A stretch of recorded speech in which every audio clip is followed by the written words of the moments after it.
আমাদের এটা এমডি পদের জন্য পদ্মা সেতুর মতো সেতুর টাকা বন্ধ করেছে, তাকেও আবার পদ্মা নদীতে দিয়ে 2টা চুবড়ি দিয়ে উঠাই নেওয়া উচিত, মরে যাতে না যায়। একটু পদ্মা নদীতে চুবড়ি দিয়ে সেতুতে তুলে দেওয়া উচিত। আমাকে উনি পদ্মা নদীতে চুবানোর জন্য পরামর্শ দিয়েছেন, 2বার চুবাতে হবে, যেন আবার খেয়াল রাখবে যেন মরে না যায়।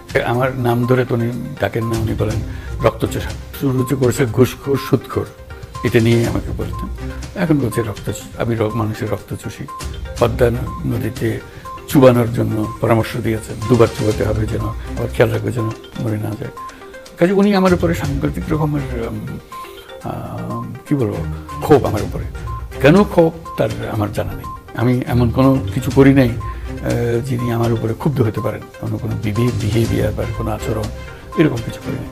কাজে এটার থেকে মুক্তি পাওয়ার আমি তো কোনো রাস্তা দেখছি না। একজন একতরফাভাবে একটা ভীষণ ক্ষোভের মধ্যে থাকবেন, কোন দিক থেকে এটা ক্ষয়ে গেল, হারিয়ে গেল আমার দিক থেকে আমি জানি না। আমি কি অপরাধ করেছি, কিছু একটা নিশ্চয়ই করেছি। যেদিন ঘোষণা পেয়েছি, টেলিভিশনে শুনেছি, রেডিওতে শুনেছি, সেদিনই আমরা 6 জন ছিলাম।